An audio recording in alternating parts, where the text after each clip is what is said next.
Hello, everyone, and welcome to this episode of Langer at the Mic Live, this Habs post-game show. And the Montreal Canadiens, just like they've been all year, they win, they lose, they win, they lose, they win, they lose. Well, they beat the Leafs on Monday, and now they lost the Calgary Flames on Wednesday. And now tonight on Friday, a 6:00 start, they beat the Calgary Flames 2-1 against the Calgary Flames. A huge 2 points in the standings. Coming into this game, the Flames were only 4 points behind the Montreal Canadiens for the fourth and final playoff spot in the North Division. Although the Habs did have 3 games in hand, but now with the 2 points the Habs picked up, winning in regulation against the Calgary Flames, and it's a huge step for the Canadiens in terms of solidifying that fourth and final playoff spot. Obviously, all is not done because the Habs have to win their games in hand. The Habs have to win their remaining games against the Calgary Flames, but tonight was a huge win in terms of the standings. But let's be honest. We have to be honest that the Montreal Canadiens had no business winning this hockey game. Absolutely no business winning this hockey game. They were outshot 13-6 in the first period. And they were outshot 8-6 in the third period.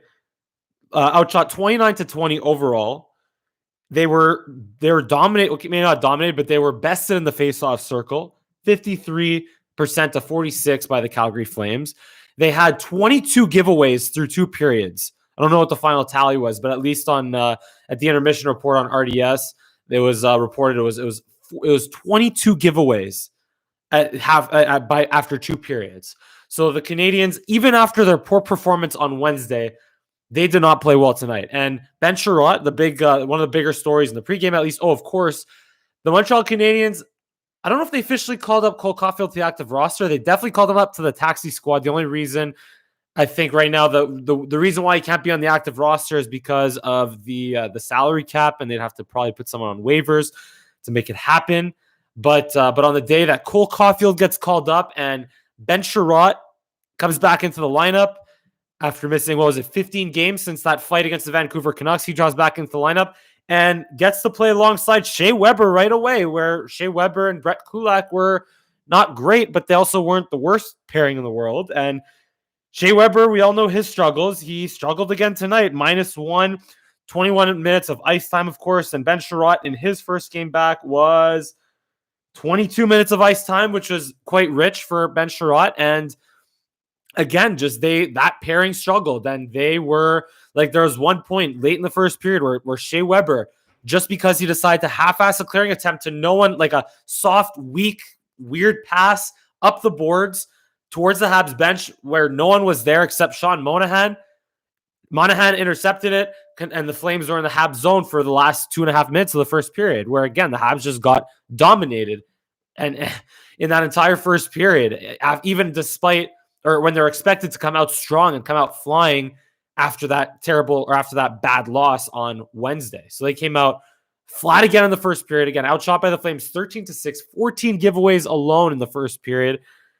And they somehow kept it even. They were somehow still tied at 0-0 going into the first intermission, which was, I guess, a big win for the Canadiens in that one. But second period, also the Habs somehow got a power play late in the first period. I forget what it was by the Flames, but Habs, they got a late power play, and the Kotkaniemi, Petrie, Tatar, Perry, and Anderson. Right now it's Anderson. Usually it's Gallagher. That wave is far better than the other wave of Stahl, Suzuki, Toffoli, Drouin, Weber.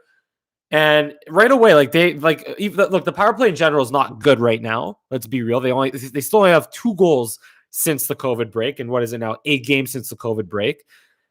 But that wave, though, that second wave, or that wave of Suzuki, Kotkaniemi and Petrie, Tatar, Anderson, blah, blah, blah, they got set up right away. Like, at least they get set up in the zone, and they kind of make things happen.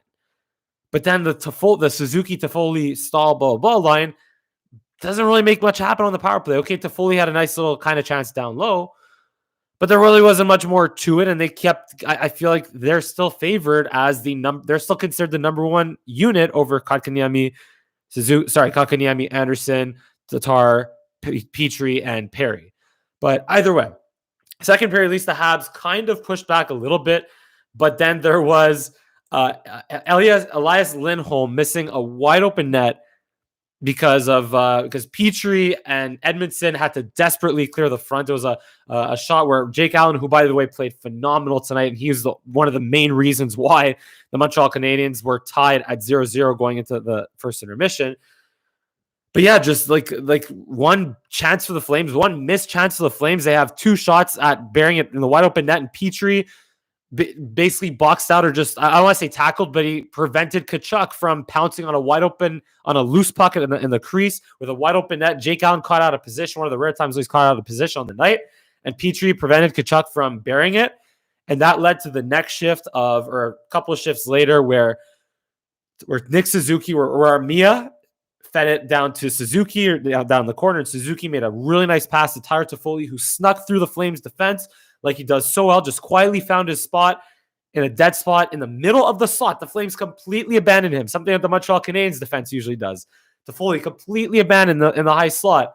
And when a guy like Tyler Toffoli, who is one of few, I would say the only guy in the Montreal Canadiens who could shoot the puck in the same stratosphere as Cole Caulfield, as I've been harping on over and over and over again. And by the way, Armia was caught with concrete legs. I don't know if he's at the end of the shift, but he had a 2-on-1, but he just stopped skating in the first period, and the Flames back checker caught up to him. And earlier before that, Deneau and I want to say Byron or Tatar had a 2-on-1, and if Cole Caulfield was in Deneau's position, he would have scored. But because Deneau waited a little too long and didn't shoot at the right time, Flames defender, I think it was Rasmus Anderson or Giordano, I forget who it was, deflected the shot out of the way, and that was a 2-on-1 early that didn't work out for the Habs. But anyway, back in the second period now, Toffoli patiently took the time and space that he had because he realized he was wide open. He didn't panic because when players, sometimes when they're wide open like that, sometimes they're like, holy crap, I'm wide open. Holy crap, the puck's on my stick in the slot.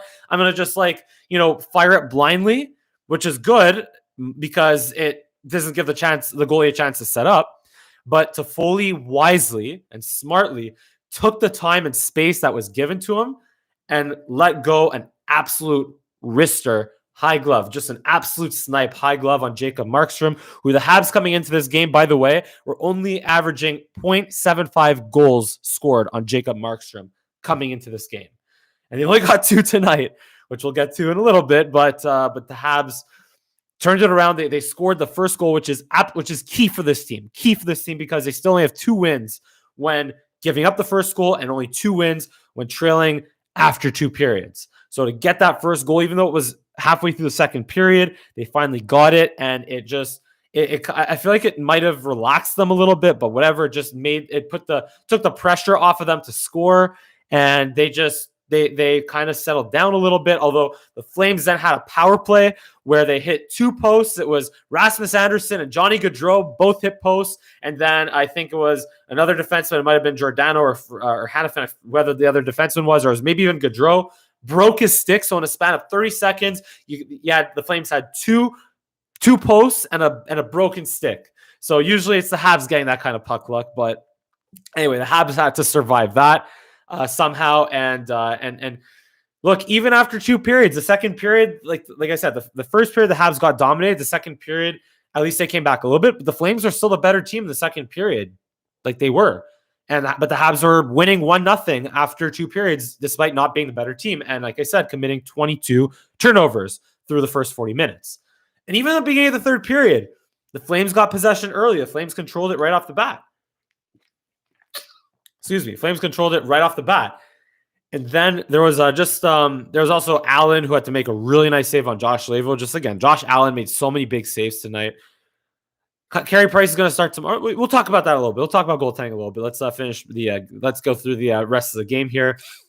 But then you had Ben Sherratt. And also I hope Noah Hanifin is okay after just going basically shoulder square into the boards when Josh Anderson kind of pushed him. It wasn't a dirty play. It was just more of like them kind of fighting for space in the open ice. But Josh, friggin' Noah Hanifin just went shoulder square into the boards, and like at first that looked like a separated shoulder, but he barely missed a shift, and that is just it. Like I wanted to tweet before Twitter went down. Apparently in the third period, I think Twitter went down in the third period, but right before I wanted to tweet something along the lines of, if Max Pacioretty was Iron Man, well, what is Noah Hanifin then? if he's going to come back and not miss a shift after, what was it? It looked like maybe he had to get his shoulder pop back in. I don't know. But anyway, glad to see at least Noah Hannafin was able to come back in.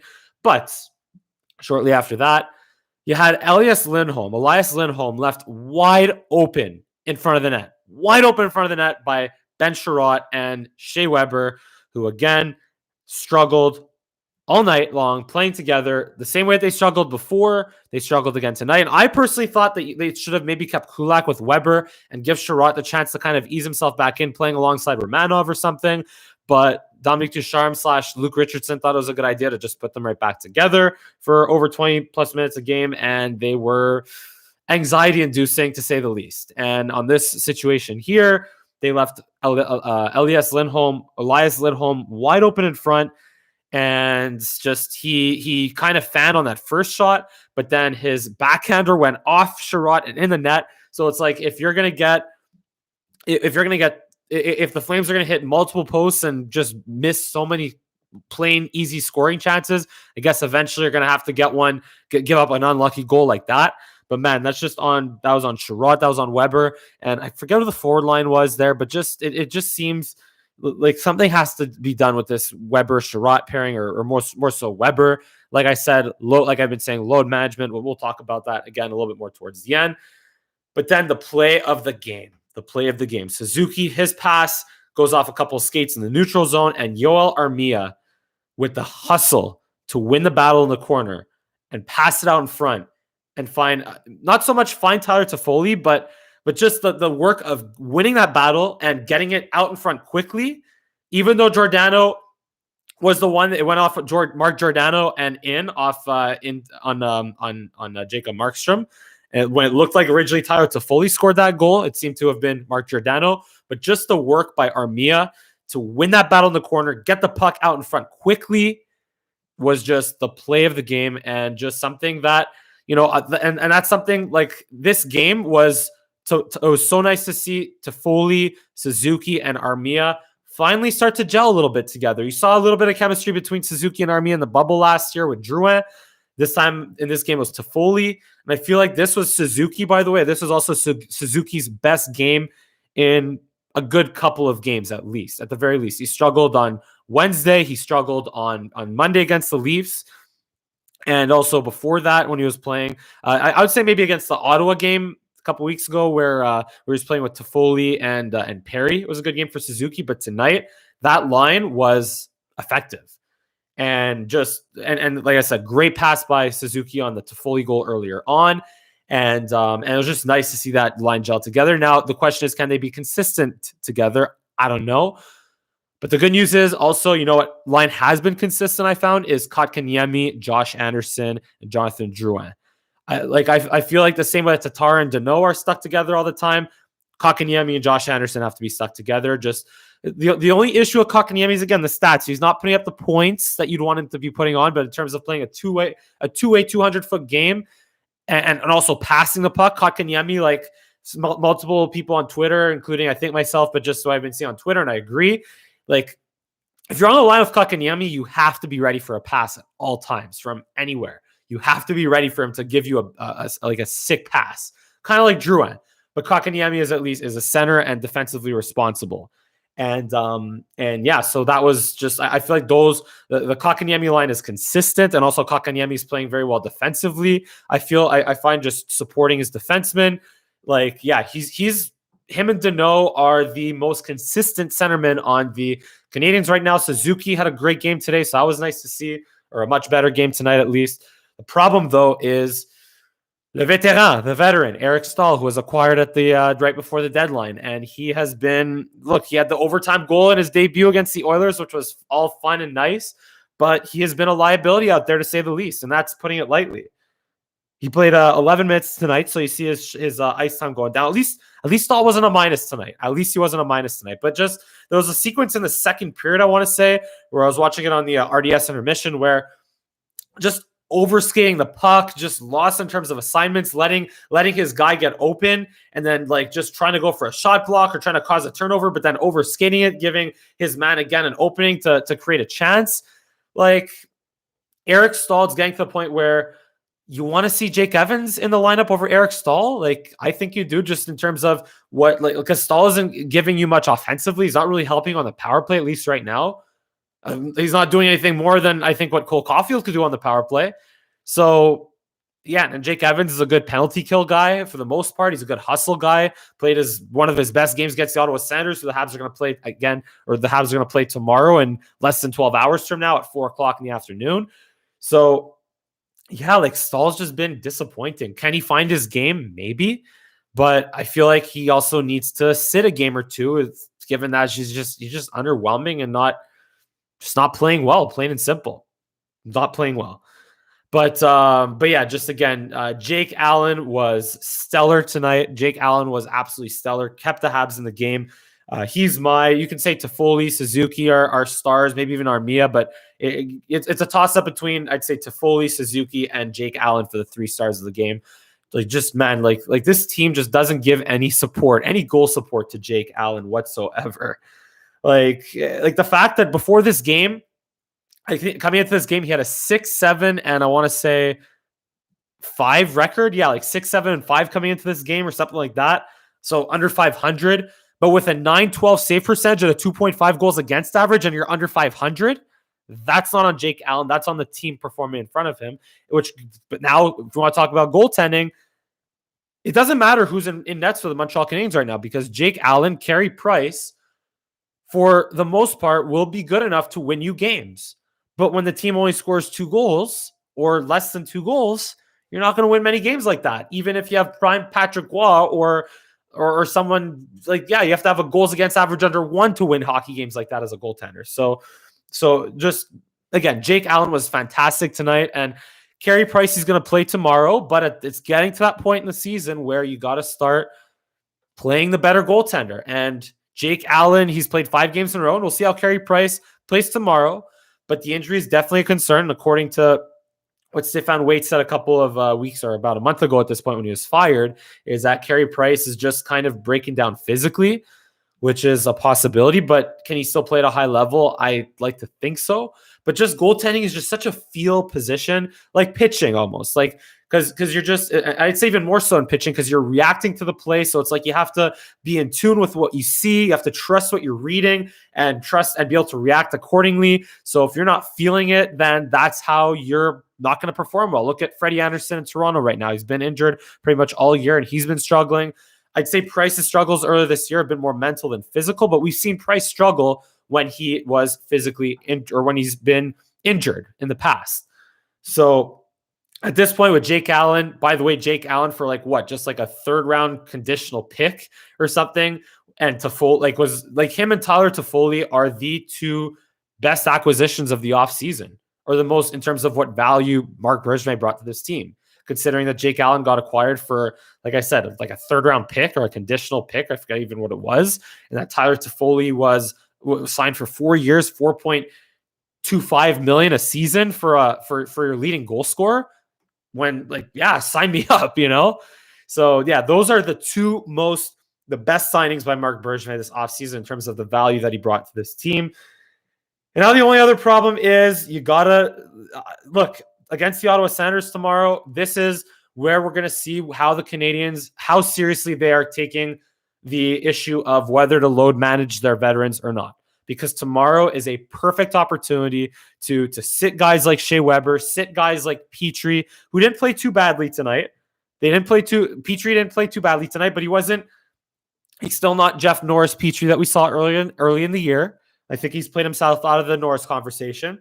But it's getting to that point in the year where you're starting, okay, you're not playing the Calgary Flames. You're playing the Ottawa Senators at 4 o'clock on a Saturday afternoon, second game of back-to-back days, less than 24 hours later.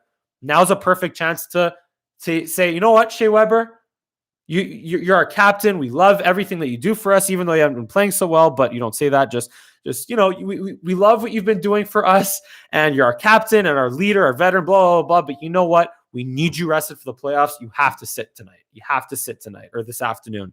It's now's the time where the Habs, being a deep lineup at forward and at defenseman, you got to start sitting your veterans and your key players that you're going to need at top form or in top shape come playoff time. So we're gonna see how serious they are about that tomorrow afternoon. And honestly, I personally don't think they will load manage as much, like I keep suggesting. And it would be very disappointing if they don't, because again, what's more important? These guys' egos. These guys like what's more important? Shea Weber wanting to play every game, and Dominic Ducharme and Luke Richardson wanting him to play 20 minutes a hockey game every single game, 4 games a week, or winning in the playoffs. At this point, you took care of business against the Flames in a game that you shouldn't have won tonight, but credit full marks for the Habs for finding a way to win this ugly type of game that they haven't been able to win all year. But now is the point where you have to start considering what's best, what gives us the best chance to win in the playoffs. And there's one more thing I want to bring up over here is face-off. So I was just curious to see who did what in the face-off circle. So Nick Suzuki was 3 for 6. He wasn't so bad. He was good for his standards. Kotkaniemi was 6 for 13. So Kotkaniemi's been a guy that has been over 50% of late. So but still not too bad for 6 or 13 given what he has been earlier in the season. Talk about Kotkaniemi. Stahl was at what was Stahl? Playing it out over here. There we go. 3 for 4. So Stahl at least wins you faceoffs at the very least. That we can say is good about Eric Stahl. But what has been disappointing is Philip Deneau's effort in the faceoff circle. 9 for 22 for Philip Deneau in the faceoff circle. That is not good. Not good at all. Philip Deneau's been a guy who's perennially 53, 54, 52% this year. To be 9 for 22 tonight on faceoffs and to be just around the 49, 50% mark on the year for Philip Deneau, that's not good enough. And that is honestly a concern because the Habs need Philip Deneau to be a good faceoff guy. By the way, shout out Matt Cowan in the comment section. Shea looking a little slow. I mean, he's been slow all year, and he's with Ben Sherrod, who's also a little bit slow. So again, credit Sherrod's toughness for coming back from that injury and just and fighting, I guess. But that's kind of dumb what he did to fight and lose and miss 15 games because of that stupid fight back against Vancouver. But just look, here's where when you get John Merrill and Eric Gustafson joining the team, joining the roster next week on the West Coast. You got to fit these guys into the lineup, and you got to start playing the guys that deserve to play and not playing the guys that don't deserve to play. It's that simple. So again, sorry, I might have gone a little bit negative there, but again, end of the day, the Habs pick up a huge 2 points in the standings against the Calgary Flames. They're now, I believe, 6 points ahead of the Calgary Flames, so that 4th and final playoff spot. And they have a game tomorrow against the Ottawa Senators, 4 p.m. Again, Carey Price expected in front of the net. Hopefully, maybe Cole Caulfield will make his debut, and Mark Bergevin will do the cap gymnastics required to get him in the lineup. By the way, good friend Sheldon Weisberg with a comment, think Weber has a nagging injury. Possibly, I would say Shea Weber is just look, he's old. He's just 36 years old, and he's just his body has been through over 1,000 games in the NHL, and it's just the way he played throughout his entire career. He has to change the way he plays. He has to adapt. He has to adjust the way he plays. He can't play that. He clearly can't play that rugged shot blocking, hitting, whatever gung ho type of style of defense for his entire career, and it's wearing down on him. And he's not. He played that way in the bubble last year, not too long ago, so that was encouraging. But it's a concern that he's not close to that this year, and could rest help him? I think so, but you got to rest Shea Weber. So anyway, we're going to wrap it up here on this Habs postgame show here on Langer at the Mic live. And as usual, leave a comment on what your favorite thing about today's game was and what your biggest concern about today's game was, because it was not a pretty game by any means, as we all know. And as usual, give me a big thumbs up on this video. Subscribe to my channel if you enjoy my commentary. And also give me a follow on Twitter, TikTok, and Instagram at Mike Langer for all 3. And thank you so much for tuning in to this Langer at the Mic Habs postgame show. I look forward to seeing you again next time, which will be tomorrow afternoon.